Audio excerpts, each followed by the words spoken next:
गोंय विधानसभेची वेंचणूक शांतिकायेन जाली।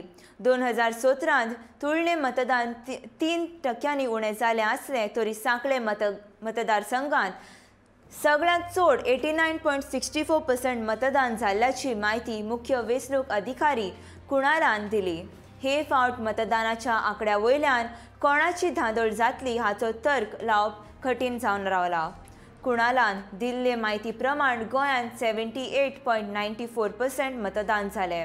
सगळ्यांत कमी म्हटल्यार 70.2% मतदान बाणावले मतदारसंघांत जालें, जाल्यार दक्षिण गोंयांत हे फावट 79.84% आनी उत्तर गोंयांत 78.15% मतदारांनी मतदानाचो हक्क बजायलो।